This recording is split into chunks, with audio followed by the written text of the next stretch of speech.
This is your ultimate stop for everything sports. The Golden State Media Concepts Sports Podcast. Should I say more? From the NFL, MLB, the NBA to MMA, it's all in here. The Golden State Media Concepts Sports Podcast. Listen now.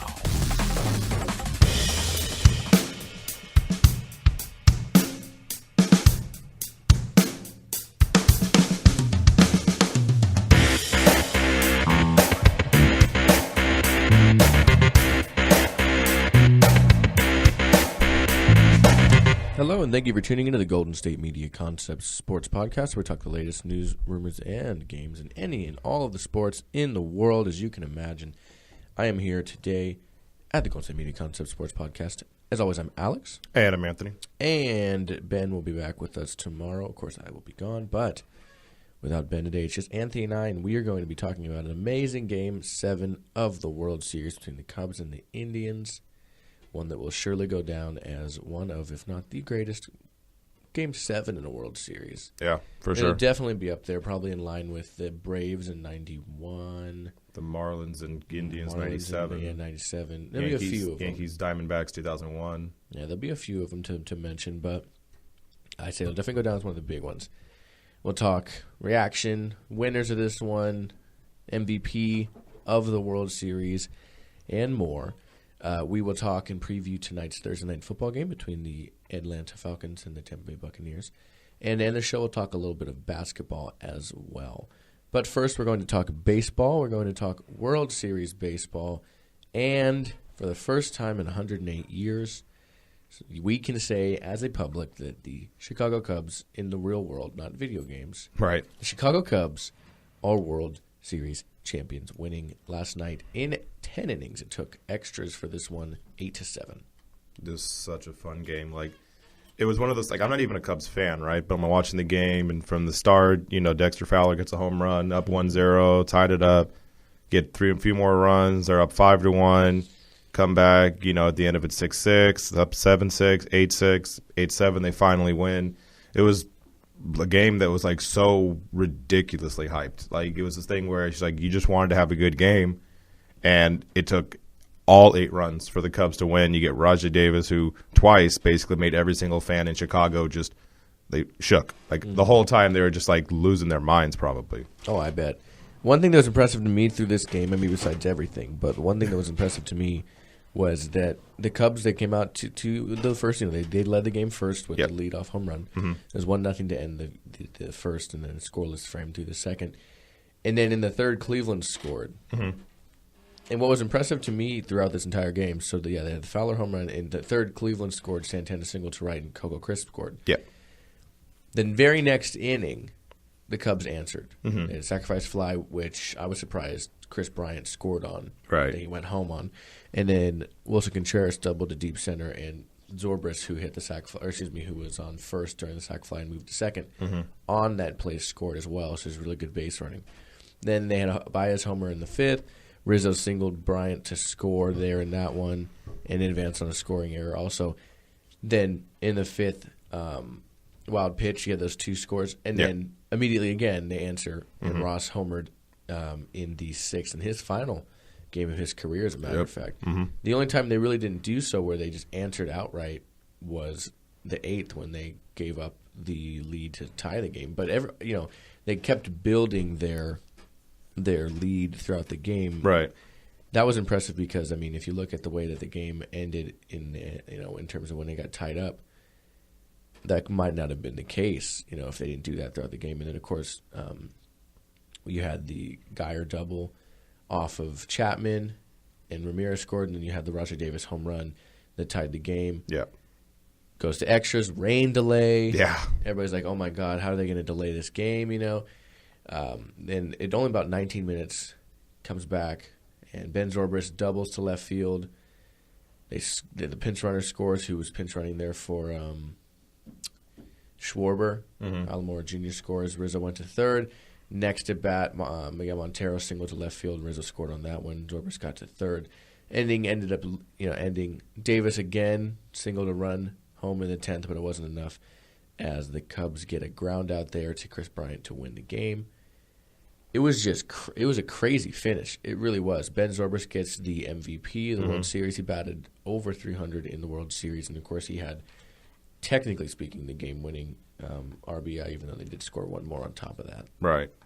I was surprised, sort of, Zobrist. Like, I get it because he got that kind of game-winning double. So many people did things significant. I don't know who else would have been. You know? Right. Like, you could have maybe gone Russell because he had, like, 9 RBIs. I was going to say maybe Addison Russell. Because he had 9 RBIs. I think that's, like, a top 10 thing throughout all of, like, the World Series for, like, for RBI total. So, yeah. Yeah. They showed this thing because they had Ross mic'd up.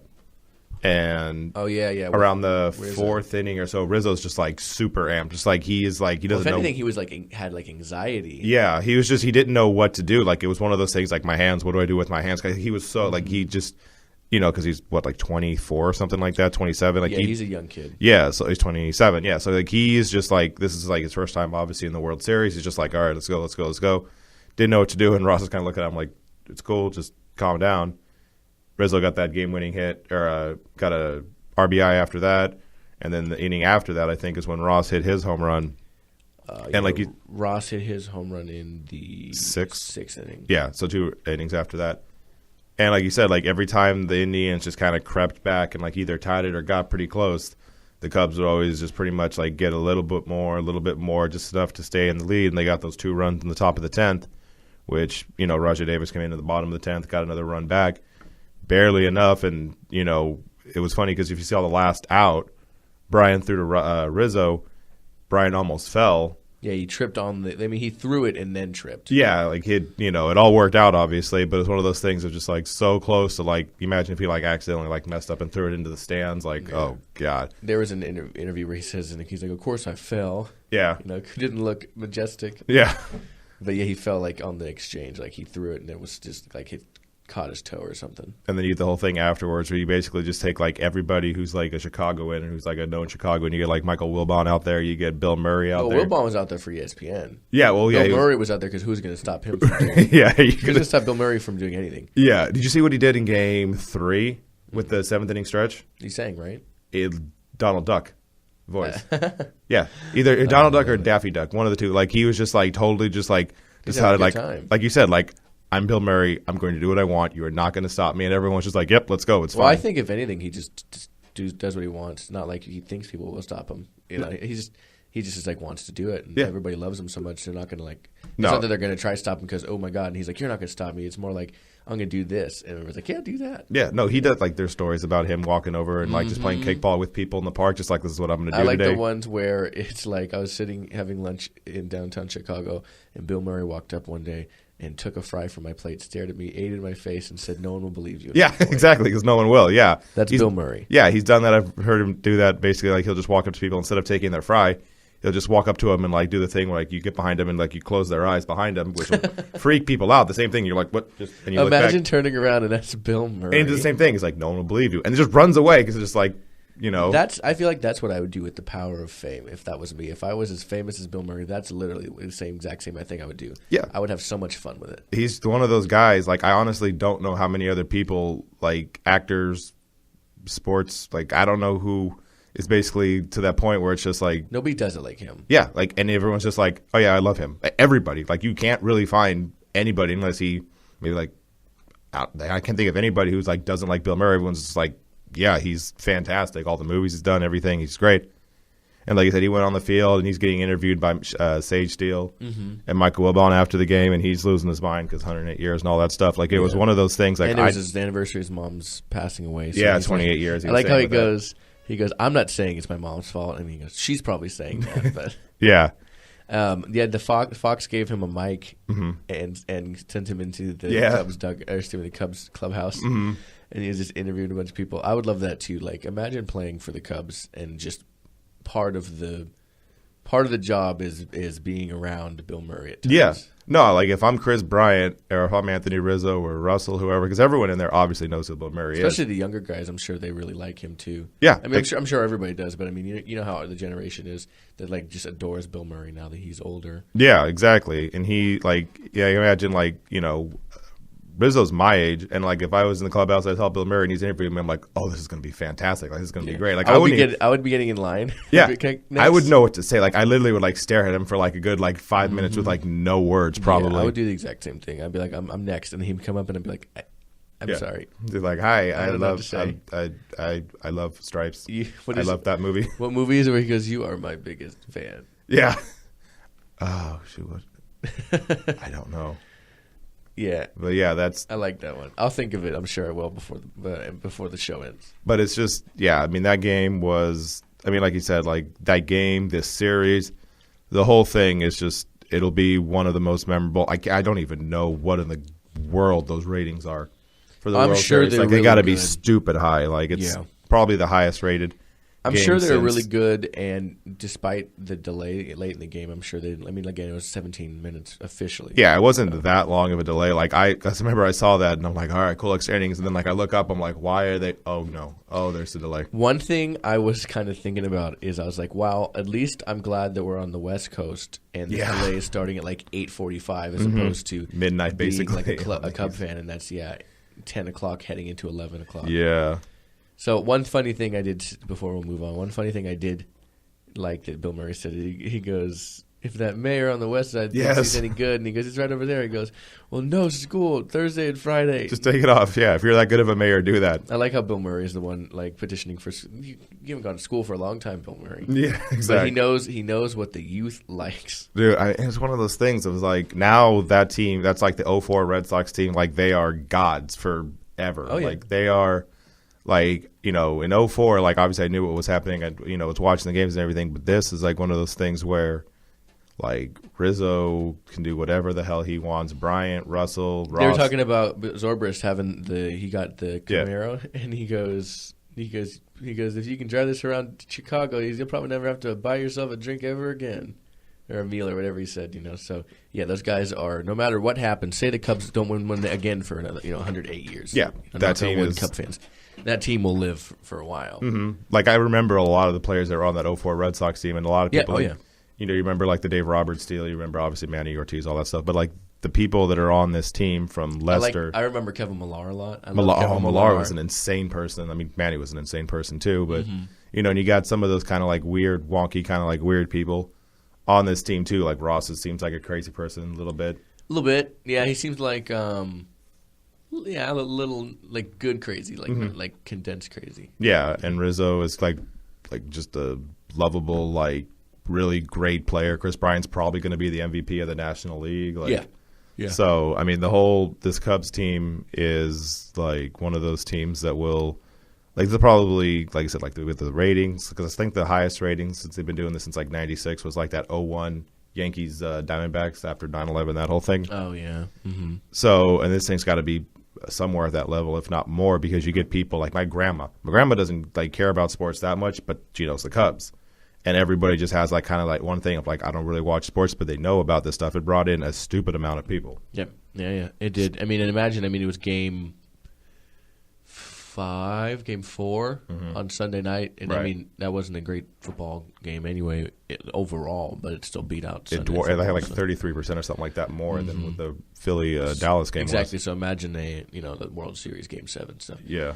Chapman gets the win on this one, even though he did give up that home run late. He did come out for another inning. Everyone was kind of gassed. Chapman wasn't Chapman. Lester wasn't. I mean, Lester's coming on a short rest. Yeah. Kluber wasn't the same. Miller gave up a couple runs like everybody. Run, yeah. So that's the downside of that. Brian Shaw gets the loss there. Yep. He's the one that gave up the game-winning runs there. And Mike Montgomery gets the save. This is a team that's probably going to be good for a while. Both of these teams. Yeah, that's the other thing, too. They won, 103 games? 4 games? Yeah, something around that range. Like, they, were the best team in baseball. 103, like they were the best team in baseball, and they were really good last year. Like I said, they could be good with that core of basically Bryant, Schwarber, because Schwarber basically didn't play until the playoffs, until the World Series. Mm-hmm. So now you get Schwarber, Russell, Bryant, Rizzo, that core four, basically, they're just going to go for another 5 to 10 years. Yeah, it's a huge embarrassment of riches. Yeah. And then the Indians, they'll be good for a while, too. So, I mean, then there's Theo nothing Epstein, that they have to basically. be upset about. Theo Epstein basically gets to be the guy that broke 2 curses. Like, he's, can Send him over to the Indians. That's the thing. Like, you just basically, make him a mercenary. It's like, okay, you go to Cleveland now. Okay, cool. Okay, you go to, I don't know what else would be, a really long time. Like, Oakland. Well, it was in the 70s. That wasn't that long ago. But No, Oakland won in 89. Oh, that's right, in 89. Yeah, so, I mean, just basically, all these cursed franchises, which is basically just Cleveland now. The Nationals, yeah. The Nationals, maybe they'll win a playoff series. Yeah. But you just, send them to all these places. Yeah, but, I mean, that's something he'll always be noted for that. Oh, yeah. But, yeah, both of these teams were good for a long time. And the Indians, I mean, besides the fact they lost, they don't have anything to be ashamed of. No, God, no. That was a great game. Yeah, they did everything they possibly could. Rajai Davis, tried his hardest to basically tie it up twice. Yeah. Yeah, it's a shame that somebody had to lose that series. It really is. Yeah. Anyways, we're going to go ahead and move on and take our first break. We're going to come back. We're going to talk tonight's Thursday night football game, and it's an NFC South matchup. We'll talk about it in just a minute here at the Golden State Media Concepts Sports Podcast. Tired of searching the vast jungle of podcasts? Now listen close and hear this out. There's a podcast network that covers just about everything that you've been searching. The Golden State Media Concepts Podcast Network is here. Nothing less than a podcast bliss with endless hours of podcast coverage. From news, sports, music, fashion, cooking, entertainment, fantasy, football, and so much more. So stop lurking around and go straight out to the Golden State Media Concepts Podcast Network. Guaranteed to fill that podcast itch. Whatever it may be. Visit us at www.gsmcpodcast.com. Follow us on Facebook and Twitter, and download us on iTunes, SoundCloud, and Google Play.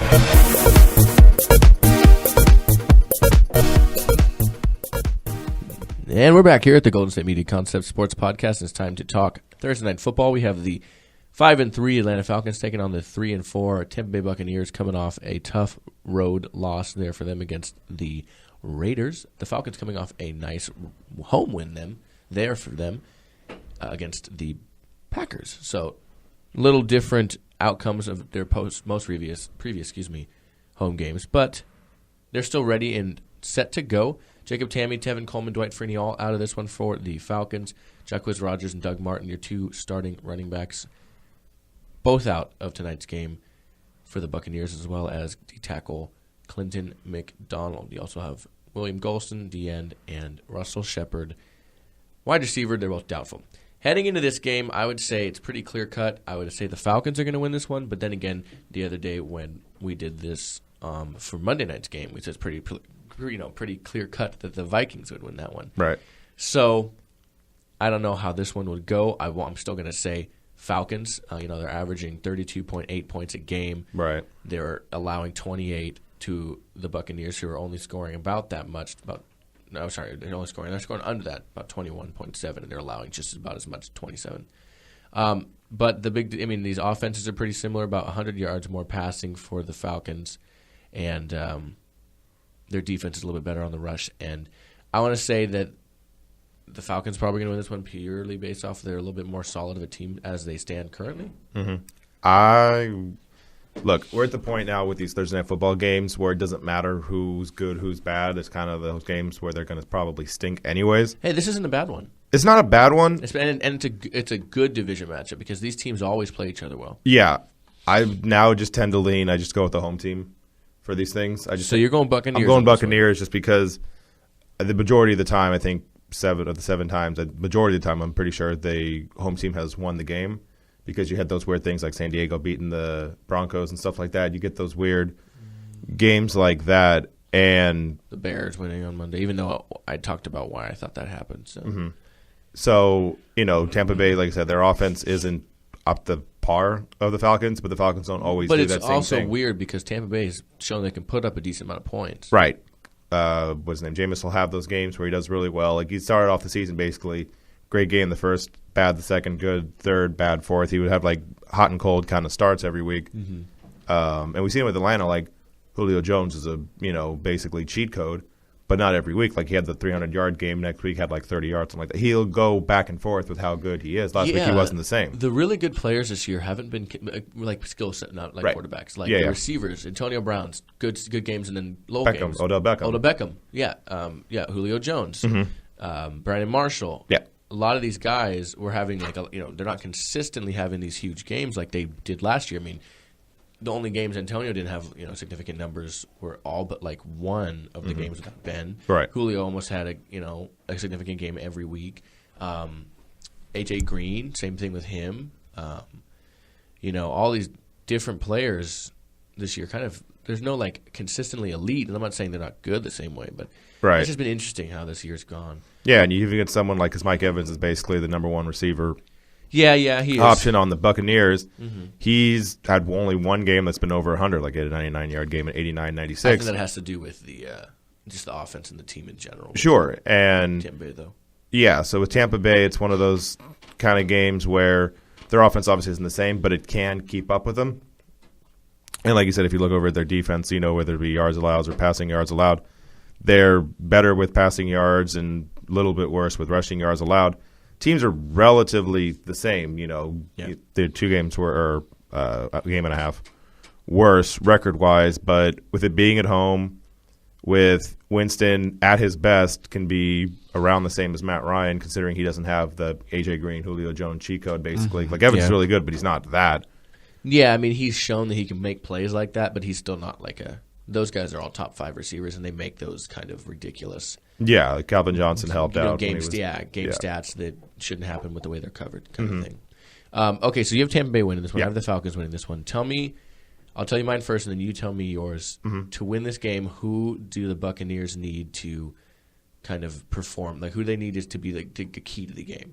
Basically, you go first. Okay, cool. Yeah, I would just assume that Mike Evans has to have a big game, right? Because you have to assume that Jameis Winston's going to have one of those games, kind of one of those, like, not 400 yards passing. You don't have to have that. But if you look at Jameis Winston and how he's been doing it, like I said, week 1, he had a really good game. And he kind of has like those hit and miss games. The most he said passing is 405. But if he just goes out, the most. Well, no, but I'm saying like after that, what I meant by that, he had 405. But outside of that game, he hasn't had a game over 300 yards. Like that's the one kind of outlier, right, of the whole year. So if he has, let's call it like 280 or something like that, maybe around 300 yards or so, gets a couple touchdowns and doesn't throw a pick, that'll be what it's good. And if Mike Evans can get about 100, 120 yards or so, then I think that kind of stabilizes everything. Like you said, Jaquiz Rodgers is out. Yes. So, now you look at it, you just basically need a solid game from solid running game. And if you can kind of just keep the game manageable, obviously it seems like it's at home for Tampa Bay. That's, I think, what you need basically for Tampa. Excuse me. Okay, so I was thinking about maybe going defense, maybe going Keanu Neal, their rookie, because the way he's been playing well lately, playing as a solid player. But I think, and I was going to say also, it's too bad that Jaquiz Rodgers is out because coming back to play Atlanta, Yeah, exactly. But I was going to say, it's I feel like it's easy to easy and hard at the same time because I could pick literally 3 different players on the offense that could do so. Matt Ryan needs to have a good game. Well, duh. Julio Jones needs to have a good game. Well, duh. Yeah. But when Julio Jones seems to not have a good game, at least statistically, right, Freeman is the one that seems to step up. And I think to have a good game, you need to have Freeman really carry your team in terms of, moving the change, really,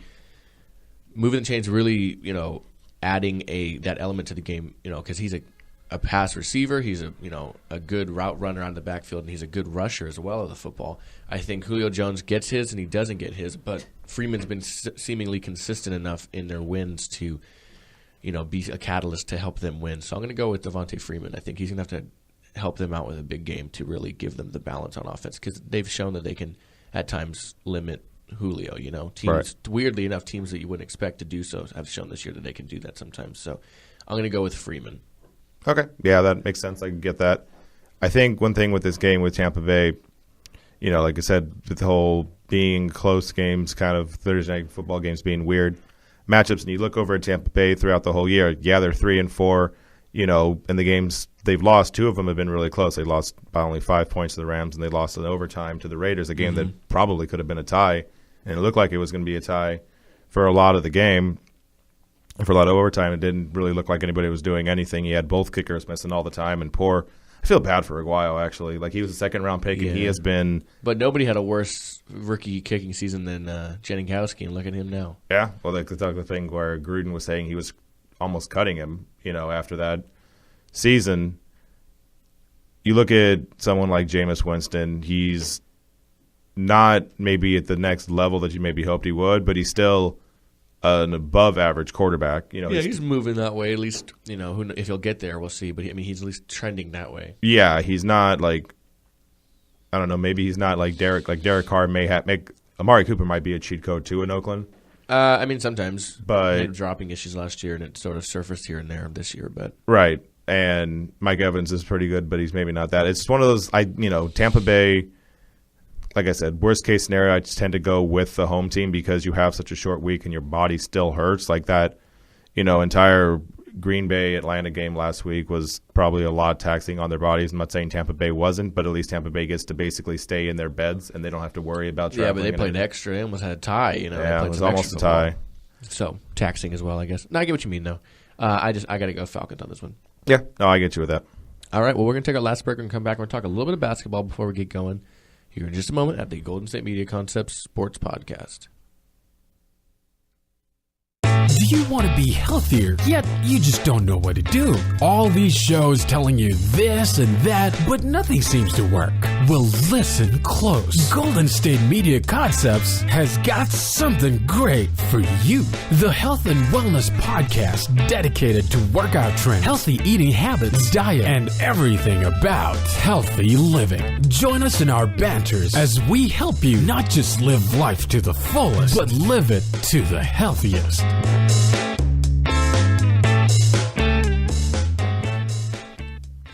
And we're back here at the Golden State Media Concepts Sports Podcast. We're going to talk a little bit of basketball here before we get going. We have for the first time this year, Oklahoma City Thunder are going to play the Warriors, and I believe they're doing so in Golden State. Yeah. It'll be the first time that these two play each other since the conference finals last year, and the first time they do so since Kevin Durant left the former to now play for the defending Western Conference champion Warriors. So it's going to be interesting. They say there's not, people make it out to be more than it is. Kevin Durant said that too many people are making it seem like there's some kind of thing behind all this, and he says, no, they're fine. Well, we'll have to see when this game gets started. Russell Westbrook says he plays every game the same. He's not looking to make this more than it is. He was quoted as saying, I play every game like it's my last. I play the game the same always, like I've been saying for years. And regardless of who we play, I'm going to play that way. Billy Donovan, their coach, said it's not just Kevin. We're playing the Warriors. He's part of that team. You got all these greats, and it's Kevin. It's all those guys. It's their whole team we have to prepare for. So I would say that they are definitely downplaying the, quote, beef scenario, that there's beef between the two players that Durant was asked about in an interview on Tuesday. Mm-hmm. They're definitely playing against that. They're saying there's nothing to worry about. You guys are making more than it seems, and then that is the job of the press to do so. But this is going to be an interesting game to watch nonetheless, I feel like. Yeah, this is going to be, I agree with Westbrook when he says, I play every game like my last. That dude plays 100 miles an hour all the time. And I think he's just answering that because they're going to be like, what's going to be different about this game? And he's like, nothing, man. He's playing the same. Yeah, he's been downplaying it the whole time. Durant's been kind of the one that's just because they asked him all the time, obviously, with Durant, whether it's the Rolling Stones cover or whatever. They always kind of talk to him about it. It's one of those things. He does the same kind of thing. He's kind of Yeah, alone. Whether they were boys, whether they were work friends, whatever they were, they played together for 8 years. So once you leave in the fashion that he left, people are going to want to know basically everything about it because we're kind of nosy people just in general. That's the way that the world is now. Yeah. So, and Westbrook has always just kind of been one of those things where he's told the media one time basically to start the year, it's basically it's not a big deal. Not, paraphrasing, it's not a big deal. Stop asking me about this. This isn't what, I'm not going to give you what you want and you need to stop asking me about this. And they're like, okay. And then the next day, just one more time.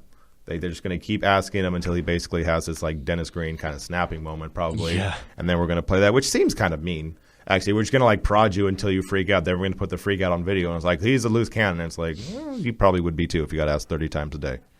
Yes, understandable. But Westbrook for the year, he's doing everything for the team because he kind of has to because outside of Oladipo, there is nobody on that team that can do anything offensively. Steven Adams is a good player, but he's not someone you go to for offense. No, not Steven Adams. No. I call him the first Neanderthal. He looks like a samurai, man. Like he is just. He looks like a Neanderthal. No that offense. too. He is just all just elbows and just jumping and weird, and he can get elbowed in the jaw or kicked in the junk. He doesn't matter. He just keeps moving. Doesn't affect him. Westbrook. He's gigantic. Yeah, that too. Westbrook, so 37.8 points, 10 assists, and 10.5 rebounds per game. Shooting 45% from the field, 32% from the three, which is fine. Both of those are like, it's not bad, it's not great, it's fine. And considering how many shots he's putting up a game, which, by the way, 29 shots a game. Yeah. It's basically, it's like Allen Iverson 0-1 style, basically, is what he's doing. Well, you saw the numbers he put up the other day, or I don't know if you did or did not, but he put up like, I don't know, 40. The game last night? Is it last night's game? Well, last night he basically had 30, I think it was 35, 6, and 7 or something like that. But he had the most shots of anybody by a wide margin. Yeah, look at his points to his amount of shots. That's not good. Yeah, 35 shots, 35 points and 30 shots. Yeah, he was 14 of 30, but if you look throughout the whole thing, he had 14 makes. No one on that team had more than 11 attempts. Like, he's the guy. And the guy that had 11 attempts was Victor Oladipo and Enes Kanter, right? Like, those are like, basically you have Oladipo as the second option, and then it's Adams and Kanter who basically just like get shots when they can. And everybody else, it's like, unless you're open for a three or you get like a driving layup, you don't get to score. Like, that's not what we want you to do. It's like I said, it's literally what Allen Iverson was doing back in the early 2000s, like where it's just basically 1-on-5 and he still gets a bunch of points. Well, I mean, look at his game against the 76ers. He had, or not 76ers, excuse me, against the Suns. Right. He had 51 points on 44 shots. Yeah. Like, that's good in terms of an output, but that's garbage in terms of an average. So, I mean, even 21 shots against the Lakers and Sixers with 32 and 33 points. Like, he's always pretty much at the, pretty close to 5, 6, 7 shots less than the amount of points that he takes. Mm-hmm. And just imagine, I mean, he made 17 of 44 for 51, right? Mm-hmm. Total. I mean, he had 15 free throws also, but he missed 5 of them. Imagine if he's making more percentage of that. I mean, imagine if he's not having to take all the shots and he can actually make more of his average. I mean, imagine if he makes 30 shots in a game, you know what I mean? Then you're talking. So I think he has to do a lot. But even then, like, you talk about the 44 attempts, he still got 10 assists. So he's, he's still getting so he's at least like helping out other people. It's not like he had 51 points and like 1 assist. Yeah. Right? Like, it's not at least that he's doing something like that. He's at least getting people involved because, you have to defend him double teaming when he's driving to the basket. Then he just kicks it out to Enes Kanter or Steven Adams, somebody else who can get like an easy dunk or something like that. Like, he's figured out that people are going to double team and how to get it, to other people. And so far they're undefeated. They're 4-0. Yeah. So it's working so far. And if they can beat the Warriors, then like on Friday the media is just going to be like, oh, maybe they're better off without Durant, which is dumb. But that'll be a story. And if the Warriors win, Russell Westbrook can't do it on his own. Like, well, basically all storylines either way. It'll go either way, yeah. Yeah. Anyways, the Warriors go tonight to try to move to 4-1 on the year and give Oklahoma City their first loss. Mm-hmm. And Oklahoma City is trying to counter with that and continue to be undefeated while giving Golden State their second loss since opening night against the Spurs. Right. You guys have to talk about it tomorrow because I'm sure it'll be a good game. Yep. But until then, we are out. 24-hour break coming up here for us here at the Golden State Media Concepts Sports Podcast. We'd like to thank you guys for listening as always. For Ben, I am Alex. And I'm Anthony. And they'll see you tomorrow. I'll see you on Friday. I'll see you on Monday. You guys enjoy your sports weekend, and we will talk then. Have a good one. You've been listening to the Golden State Media Concepts Sports Podcast, part of the Golden State Media Concepts Podcast Network. You can find this show and others like it at www.gsmcpodcast.com. Download our podcast on iTunes, Stitcher, SoundCloud, and Google Play. Just type in GSMC to find all the shows from the Golden State Media Concepts Podcast Network, from movies to music, from sports to entertainment, and even weird news. You can also follow us on Twitter and on Facebook. Thank you, and we hope you have enjoyed today's program.